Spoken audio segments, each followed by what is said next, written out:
Assalamualaikum warahmatullahi wabarakatuh. Live from Hulosulu, this is Queen Helen Abdurrajak, February 28, 2022. Mabuhay, Maharlika Kingdom of God, Lupasug Empire. Mabuhay ang buong mundo na nakikinig sa ating programa kada umaga. Sa kahapon, meron tayong talagang tinawagan na mga sumbong ng mga kasama dahil sa pagbahay-bahay para pilitin bakunahan ang mga tao diyan sa Tubod, Lanao del Norte, sa Magsaysay. Kaya nga napakinggan ninyo kahapon, kung merong karapatan, ipaglaban. Yan na ngayon gagawin natin. Ilabas na natin at lahat ng mga kabalbalan nila, mga opisyalis ng gobyerno, mula barangay pataas, mayor, gobernador, congressman, senado, hanggang sa Malacanang na mga tao. Secretary Nograles, reviewin nyo na yan dahil alam natin na puro mag-i-expire o expired na ang mga tinuturok ninyo sa kabukiran. Kaya nga, kung tutuusin, talagang tinitingnan natin yung mga nananakot, ginagamit ang sangay ng NBI. Yan ay i-check natin. Kasi talagang merong mga living witness doon na nandoon na nakarinig. Okay, lahat iyan, binabaybay natin. Kaya ngayon, sa araw na ito, nakita naman ninyo dyan na ilang araw na nailabas na natin na buhay si Ferdinand Edralin Marcos. Ibig sabihin, lahat ng mga question ninyo, yung katiwalian, yung mga kailangan ninyong ipaglaban na mga namatayan sa ngalan ng martial law, dito na ninyo makita, harapin ng dapat harapin. Kaya nga ang Korte ng Soberanya ang siyang bibigay sa inyo ng tunay na hustisya. Dahil dito napakita na natin na ang kiram living witness, si Ama Ali, si Sultan Turun Lawan Dumaga, Sharif Usman, Dato Ismail Mun Ali, Sultan Muhammad Ismail Ikiram, ay siyang nandito sa ngalan ng Islam. Si Ferdinand Edralin Marcos, siya ang living witness na kung saan siya ang naging tatay sa absolute monarchy with the king and queen, si King Mamay at Queen Helen. Yan yung teritoryo ng Luzon, Visayas at ang coverage ng 01-4 recovered territory. Pagdating naman dito sa Islamic, yan na ngayon ang head, Federal Republic of Lupasug, na siyang iipon sa federation. So makikita ninyo na ang Minsupala, Mindanao, Sulu, Palawan, Sabah, Sarawak, Kalimantan, Bulungan.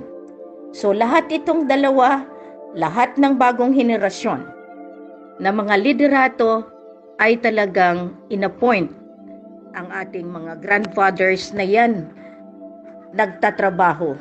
Sila yung mga talagang nakikita natin na nagre-recover, nagli-lead, nagre-redeem ng mga holy assets, lalo na dito sa teritoryo ng entire Royal Sovereign Territory sa ating mga royal family na makikita natin sa kasama ngayon sa pakikibaka at pakikipaglaban ni King Mamay at ni Queen Helen. Ito ang divine formula. Kaya nga makikita natin na ang Abdurrajak clan, royal family, direct from the house of Ismail in the lineage of 7 Makdum, the mga Aulia of Likop Adam in the 9, at saka sa Dulawan, sa Suluan North, Borneo. Yan ang sinasabi ko sa inyo pagdating sa linya ni Ama Ali, sa linya ni Raja Muhammad Kamar Mamay Hasan Abdurrajak, Nabi Muhammad. Yan ang kaniyang talagang linyahin na direkta na makikita natin. Tapos pagdating doon sa Christian, sa grandson of City of Rome, direct from the House of David lineage, mga papa yan, Pope, Yan ang royal clan. No, hindi pa natin ilalabas dahil sa kanilang seguridad, dahil dito sa redemption process natin. Pero, masabi ko sa inyo, ang utang ng Russia, 500 trillion US dollar. Ang utang ng Amerika, 990 trillion US dollar. Ang utang ng Malaysia, 100 billion US dollar. Kaya nga dito makikita ninyo paano nagkakaroon ng mga ganitong utang.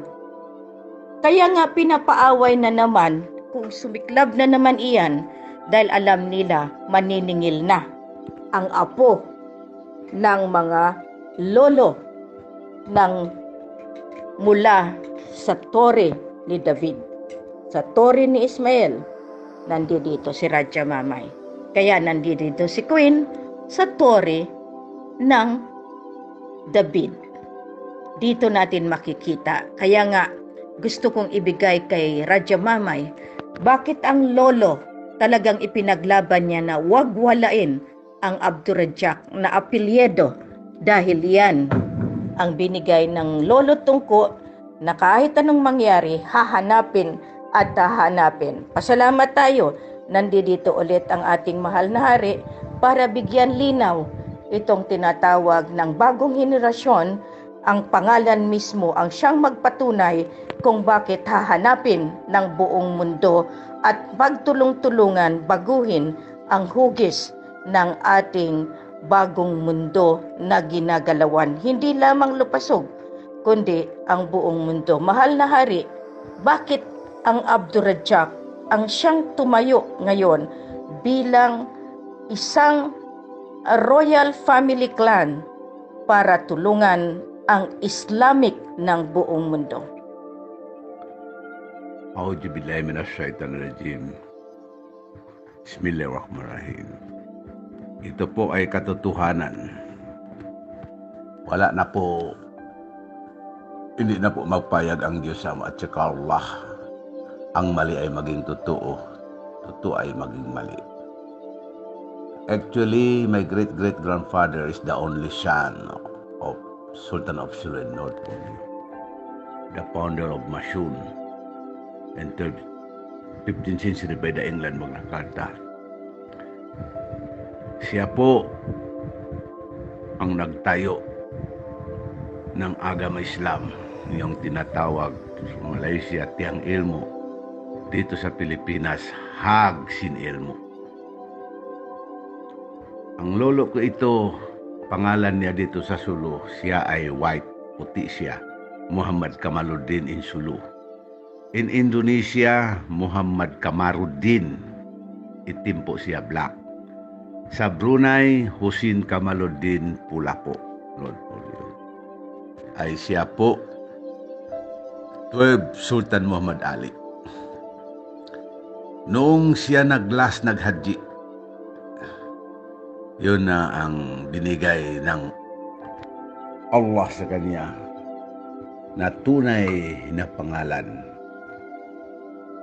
ay Haji Abdurrahjak. Bakit po Abdurrahjak? Ito po ang nakatakda kasi ito code sa Book of World Record sa dalawang volume. Volume 1-A, America Pentagon File. Volume 1-B, London Buckingham File.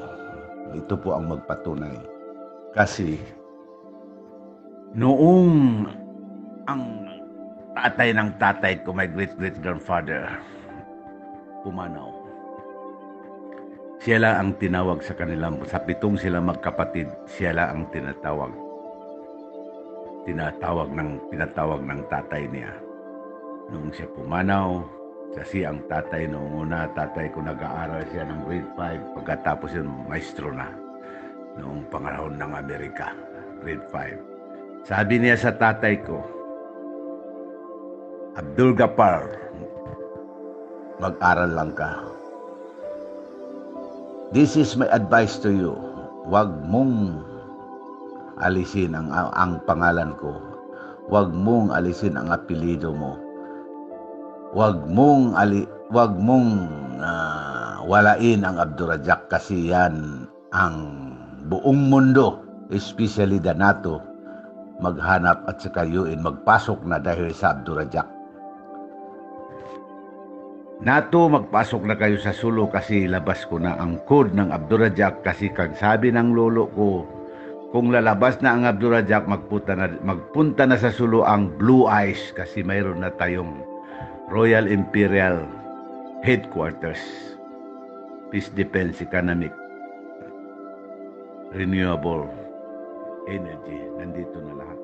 Dito na tayo lahat mag-sign an agreement.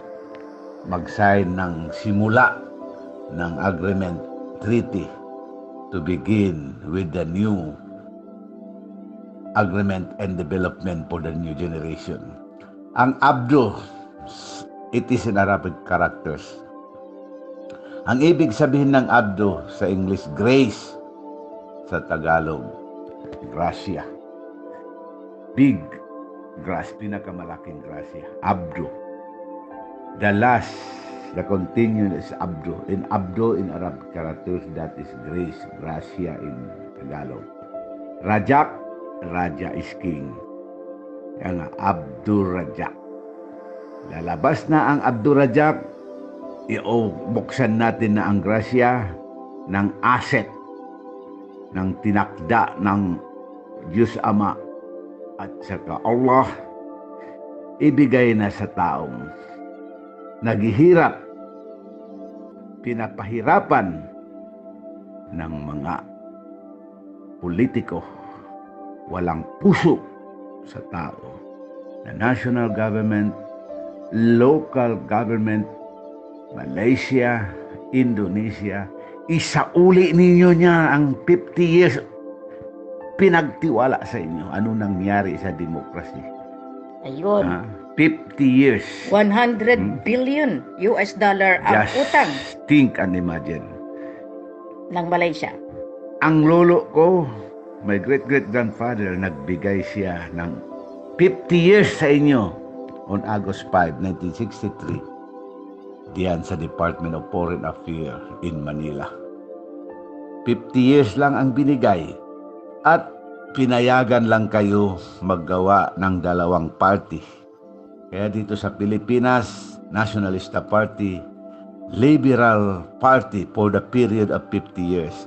Also in Malaysia, it is my great-great-grandfather, the founder of UMNO, the founder of Malaysia, the founder of independent of Malaysia, 31st August 1957, the last and the first king of Southeast Asia, and the first prime minister of Malaysia from 1969 to 1970. Maniwala kayo hindi. Kaya nga kayo Malaysia, kayo hindi country, kundi kayo trust. Nandiyan sa Treaty and Agreement in 31st July 1963 was signed in London. Maniwala kayo hindi. May hindi, testamento. May testamento. Hindi kayo maging country hanggang hindi ako tumayo as the replacer of the first and the last Yang the Pertuan Agong of Malaysia, Dr. Mahathir Mohamad. Kung ikaw naghinga pa sa oxygen, ilabas mo na, ibalik mo na ang absolute monarchy sa Lupasok, sa King and Queen of Sabah and North Borneo.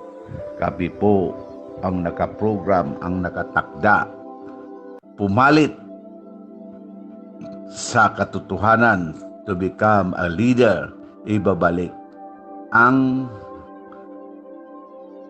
power and authority by the people, for the people, to the people. Yan ko kami pinili ng Diyos Ama, ng Allah, para sa lahat.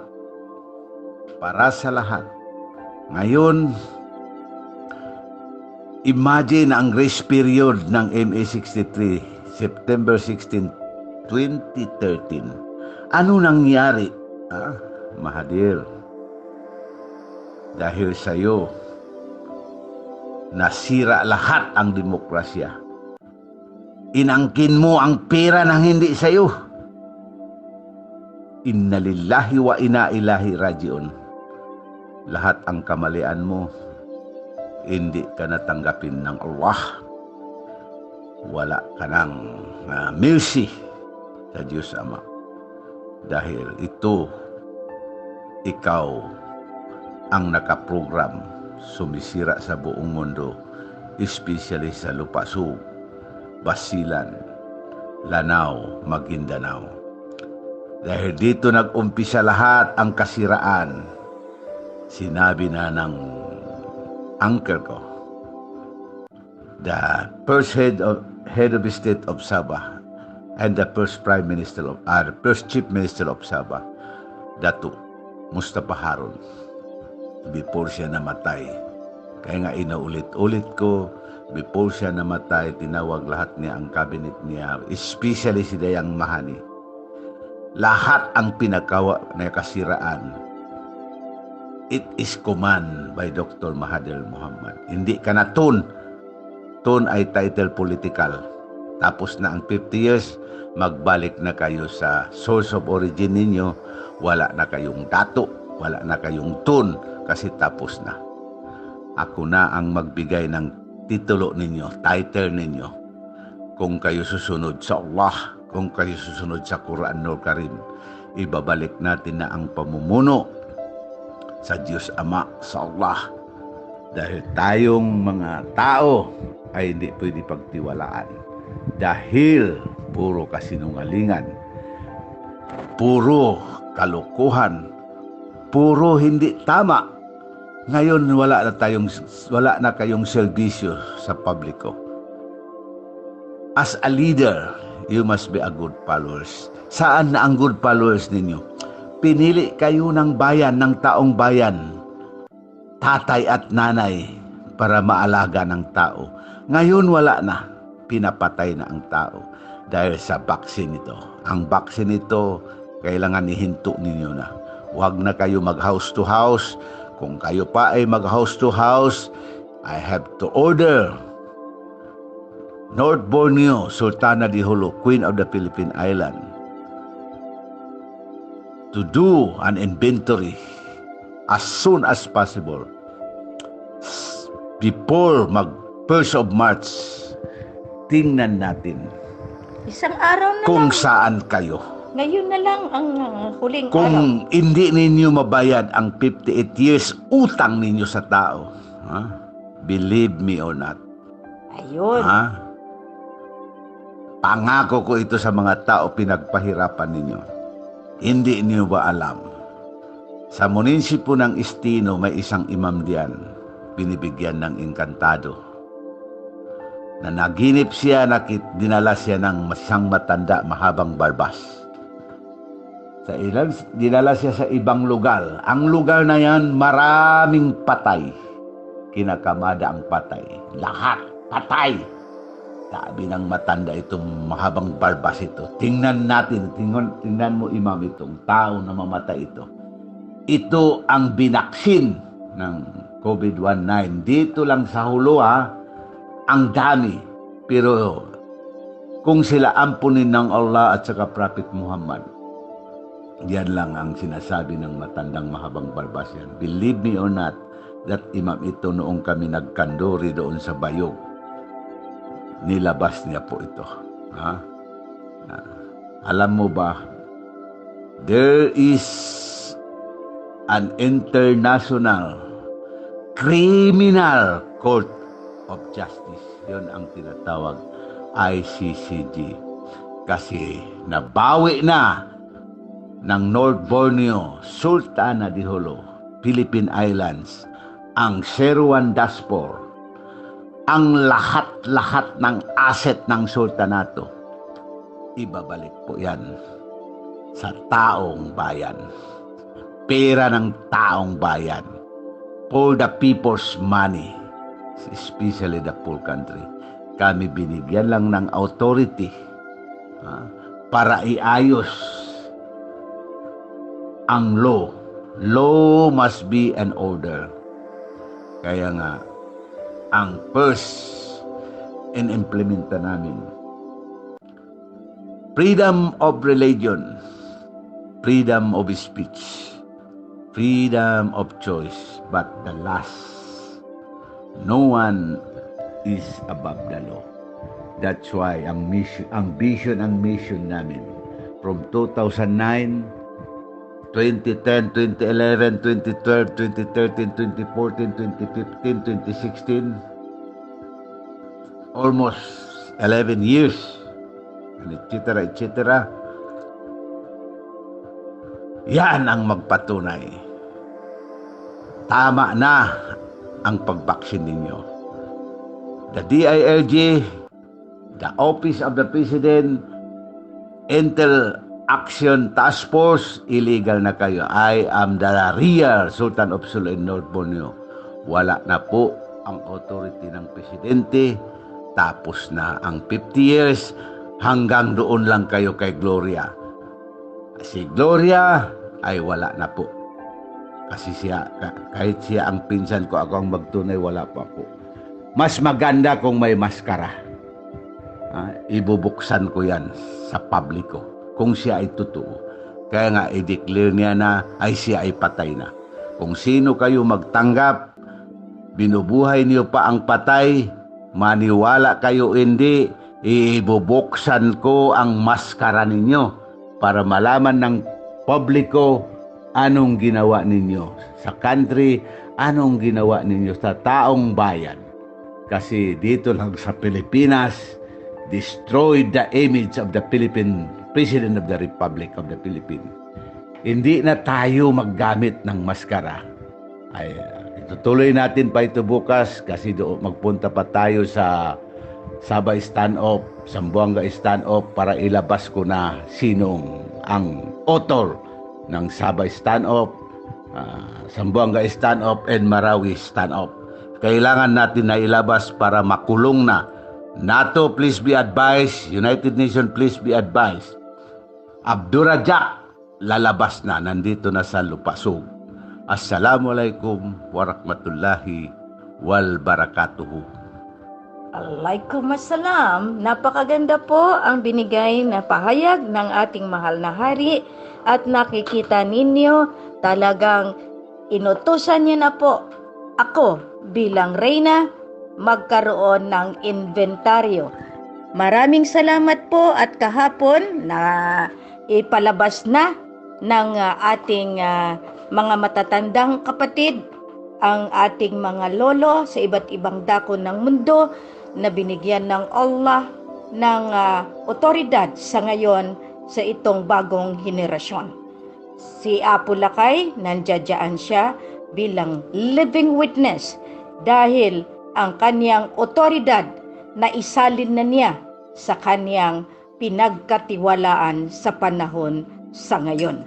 Kaya nga, napakagandang isipin na talagang nandiyan sila ni Ama Ali para kung merong Abdurrahman clan na royal family na tumayo, meron ding itinakda na pamilya na sumalo sa ngalan ng ating Presidente Marcos. Alam natin, hindi Marcos ang kukuha. Walang kapatid na Marcos ang makakuha. Walang Imelda makakakuha. At alam din ni Bongbong na hindi niya makuha. Dahil pagkatapos niyang pinaglaban, doon nanalo sila. Inantay siya ng ilang taon sa Singapore at hindi niya kinuha ang kailangan sa ngalan ng sambayan ng Pilipinas dahil alam din niya kung anong kinatatayuan niya. Kaya nga kayong may mga hinanakit, kayong mga naging biktima ng tinatawag natin karahasan na ginawa ng martial law, hindi niyo makuha kahit saang korte. Dito kayo mag-file ng kaso sa Sovereign Court sa Indanan, Sulu. Welcome po kayo dito. Ang batas ng sovereign niya walang kinikilingan. Kaya nga, kayong mga naghihinagpis, naghinanakit, ang batas na makatarungan ay dito lamang ninyo makukuha sa ngalan ng Allah, sa ngalan ng Diyos Ama, dito sa Sovereign Court ng Indanan, Sulu. Ang ICCJ na sinasabi ni Raja, dito pa rin huhugot dahil pinapakuha ko na ang tinatawag na warrant of arrest galing sa pinakamataas na korte at ibigay dito sa sovereign niya na korte. Kaya kayong mga nagmamaliit dito, tama na. Dahil kayon inutusan na ako ni Raja Mamay maningil at nalaman ninyo, Russia and Ukraine, Malaysia, yan ang kasabwat ng away ngayon sa Russia and Ukraine. Sisingilin natin sila, mahal na hari, sa $100 billion na utang nila sa Maharlika Kingdom of God. America, 990 trillion. Russia, 500 trillion.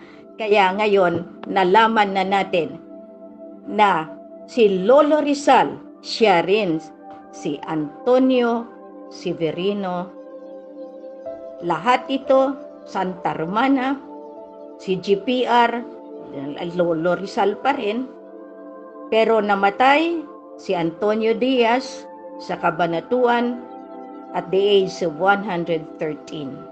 Makikita ninyo ang pagsalin ng mga otoridad pagdating sa pinansyal galing pa sa mga dugo ng mga lolo na hindi na pwedeng harangin dahil lumabas na ang katotohanan.